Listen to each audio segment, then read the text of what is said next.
গণতন্ত্র হয়নি শেষ, সজাগ থাকো বাংলাদেশ, বাংলাদেশ জাতীয়তাবাদী শক্তির আন্দোলনের ফলে ছাত্র জনতার গণ অভ্যুত্থানের মাধ্যমে এই স্বৈরাচার খুনি হাসিনা ভারতে পালিয়ে গেছে। সংগ্রামী জাতীয় বন্ধুরা, আমার একটি অন্তর্বর্তীকালীন সরকার এই দেশে আছে।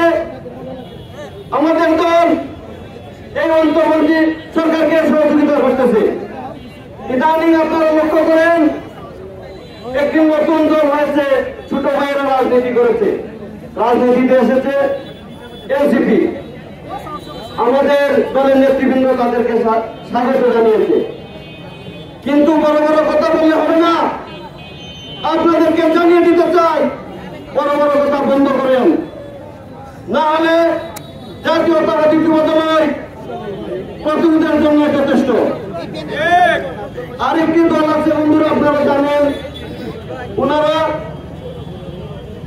স্বাধীনতা বিরোধী ছিল, স্বাধীনতা যুদ্ধে রাজাকারের ভূমিকা পালন করেছে।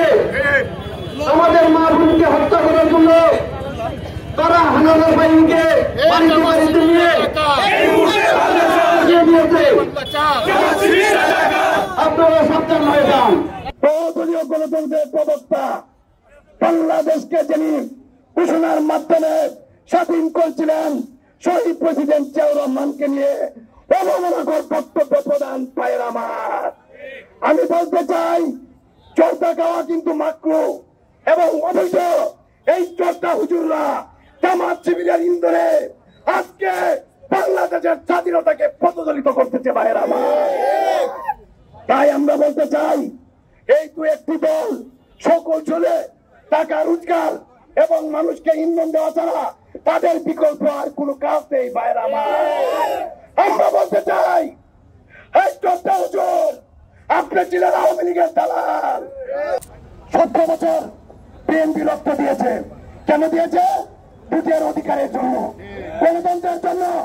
আজকে নির্বাচনকে পিছানোর জন্য এনসিপি, জামাত আর ওই চর্চা হুজুর মিলে ষড়যন্ত্র করতেছে পারে না। দেশের বিরুদ্ধে, মানুষের বিরুদ্ধে যারা অংশগ্রহণ করছে সেই রাজাকারের পুরুষ সৈনিক নয়। আমরা হচ্ছি শহীদ রাষ্ট্রপতি জিয়া রহমান সাহেব। তাই সতর্ক করে দিতে চাই, বাংলাদেশ নিয়ে যারাই ষড়যন্ত্র করবেন, বাংলাদেশের জনগণ বিশেষ করে যুব দল তার দাঁত ভাঙ্গা জমা দিচ্ছে।